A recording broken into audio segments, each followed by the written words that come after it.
Today is Monday, February 12th, 2018, and this is the ServiceMonster Show. Today, Facebook tests a downvote button, ServiceMonster and how it plays with weird screen resolutions, and we're kicking around the idea of an education platform.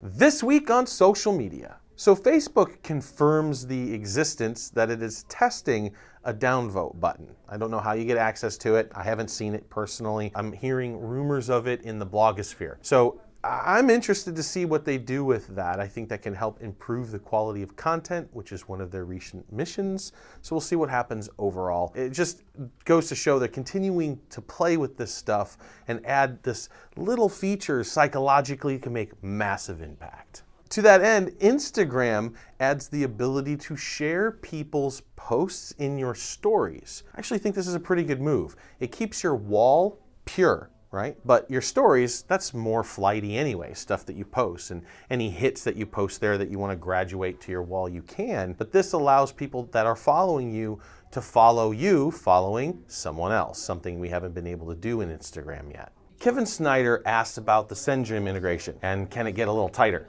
As in, can it be in the drip campaign section? And this is something that I have definitely put on the table from a technological perspective. You can see the right-hand sidecar for the drip campaigns have room for all kinds of goodies that you can drag and drop on, including Fill My Schedule and SendGym. And yes, we will eventually have that integration, but there is a lot of moving parts to that. But let me take a step back. For those of you who don't know, SendGym is a direct mail platform that allows you to do the less expensive actual postcards as opposed to the ServiceMonster tentfold cards, which are kind of more boutique-y for your better clients. For clients, I'm gonna go with Fill My Schedule. You know that, not just because we produce them, but because they're just that kind of white glove touch, right? But for prospecting or for commercial work or for, brownies and all the kind of other stuff that you can do through SendGym, it's a good product. And I would encourage you to take a look at it and use it.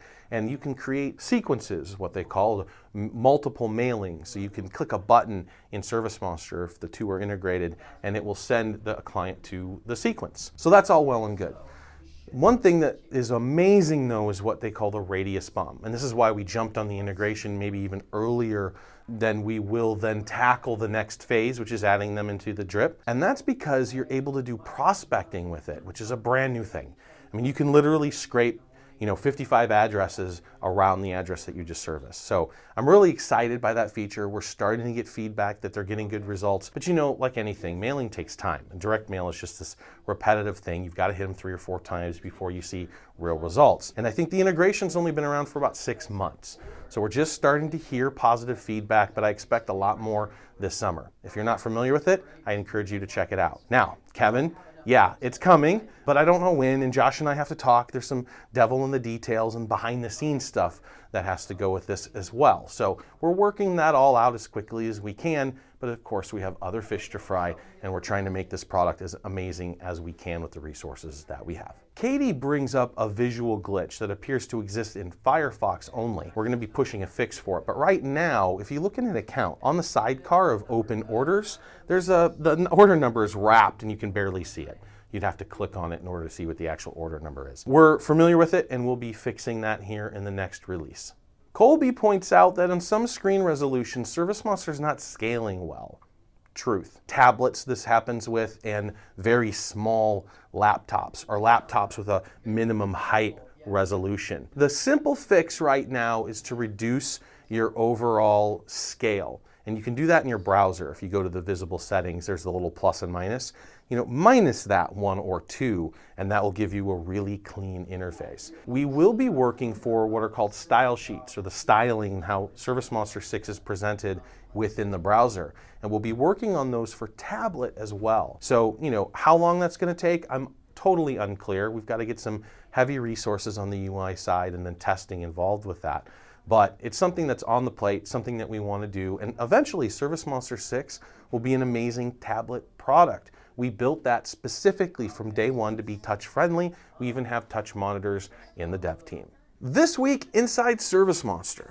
So the search continues for the many positions that we're hiring for now, a couple sales positions, a training position, and a couple engineers. But I can't talk about the process while I'm going through the process, especially if the savvy would-be employee is watching the show.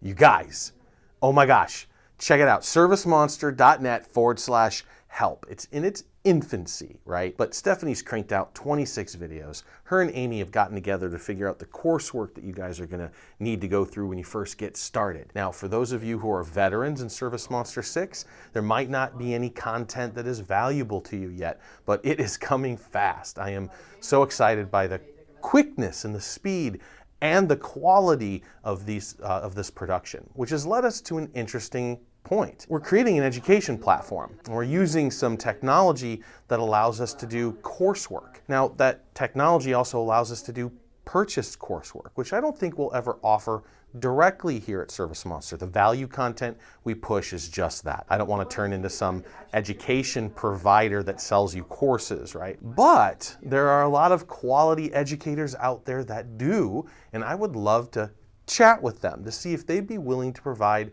coursework or master courses within the ServiceMonster educational platform. And that would be a pay-for service, something I'm just kicking around. So I'm really interested in your feedback. Hit us up on Smug, hit me up on Messenger, send us an email. Tell us what you think. Was that something you might be interested in? Now, I would try to keep the riffraff out, right? Just like we do with the marketplace. I'm not interested in just trying to fill it full of people that are, going to do a money grab. I want quality educators and providers who have been doing this for a long time and can produce some quality content that would really provide you at least the value that you'd be paying for as entrance into this platform. So send me feedback. Let me know what you're thinking. I'm curious to see what the providers, I've reached out to a couple, starting to have conversations. Might get interesting. ServiceMonster product updates. So last week we had an interesting scenario with a new client. We had done a data import for them, and they were using Technician and finding that the mapping wasn't working quite right, if at all. It was taking them to some random location, or so it appeared. Kyle had built the mapping and image technology off of latitude and longitude, thinking that we'd always have that. But a long time ago, in a galaxy far away, there was no Google to find the rooftop latitude and longitude of an address. That's a fairly recent API expression that we've got to use, like within the last 2 or 3 years. Before that, we had to maintain our own database.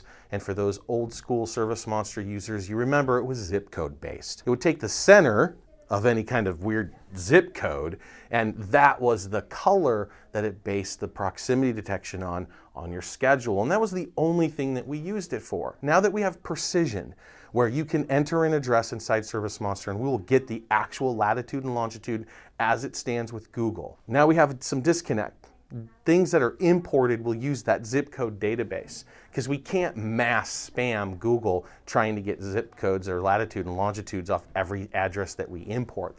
They'd shut us down for that. So we've got to be strategic about it. But we are making some changes, namely in Mobile Technician, which will allow you to map correctly, basing it off the address. Now, it works in Google Maps, but third-party Maps was using the latitude and longitude that was passed in. Google ignored it and just did the map. So Google is working correctly if that's what you use for your mapping for Mobile Technician. So just an FYI there, and a big can of worms that has to do with how we used to map latitude and longitude, and now how we're able to do it, and the fact that older clients have some of this data mixed in. So what do? There's a handful of trackers that we're going to be implementing that will cleanse this data as it comes through. The hard part, though, is understanding something that's already in the database and something that's already in the database that needs to be updated. I'm getting into the weeds here now, but I just want you to have a little taste for how complicated this stuff can get, all centered around zip code. Hey, from everyone here at ServiceMonster, thank you so much for your attention. Subscribe to our YouTube channel, go check out the demo, and give us a call.